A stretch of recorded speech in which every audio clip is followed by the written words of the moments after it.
Hey, this is MassX with another Marvel Mystic Mayhem video, and we're going to update the tier list I had done before at the start of the game and what to look at. Now, being quite a few days into the game, being able to basically approach mid-game at this point, being able to level up so many characters and have more time and test other characters, I do gotta say I do believe there's some adjustments to be made for this.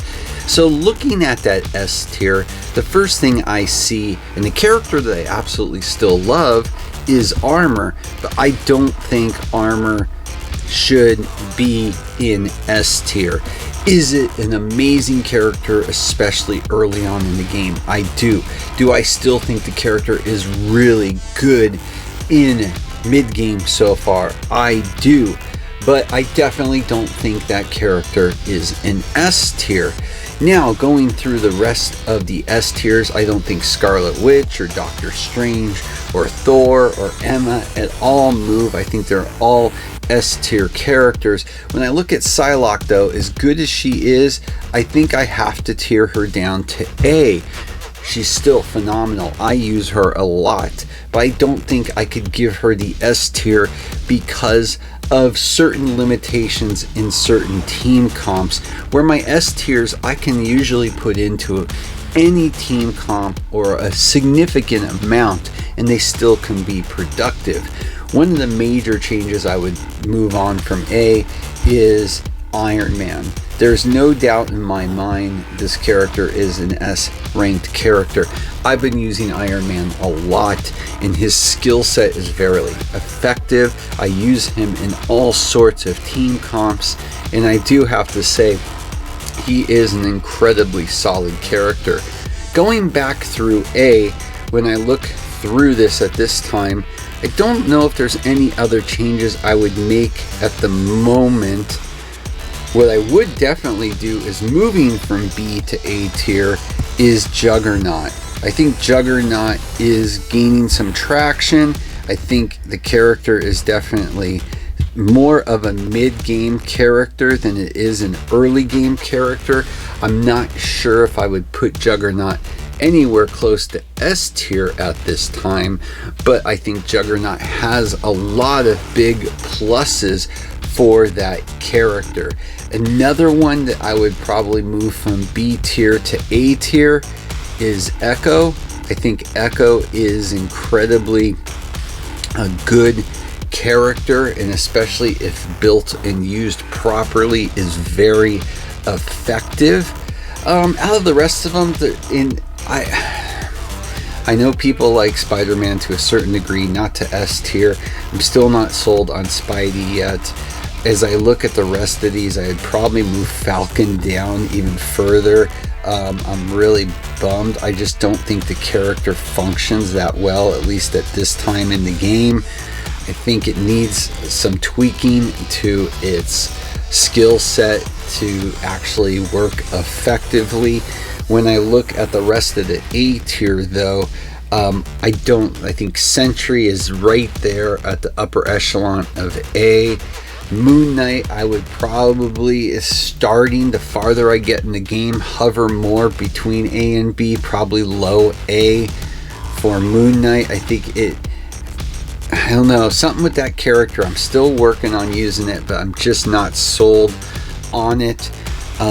If I was going to adjust these in order, I still think I would put Strange at first, Scarlet Witch at second, and Iron Man, Emma, and Thor. That's kind of how I would play out the S tier. For the A tier, I would probably be looking at Psylocke and Armor up there towards the top with Lady Bullseye. I think Hulk is still very useful.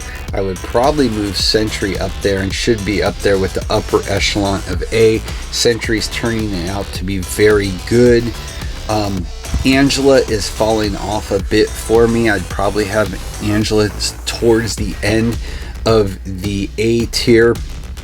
Same with Moon Knight, like I said previously. And I would probably move Juggernaut and Echo up to the mid-range of A tier.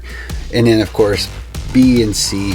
It is what it is. You know, if you have to use them, fine.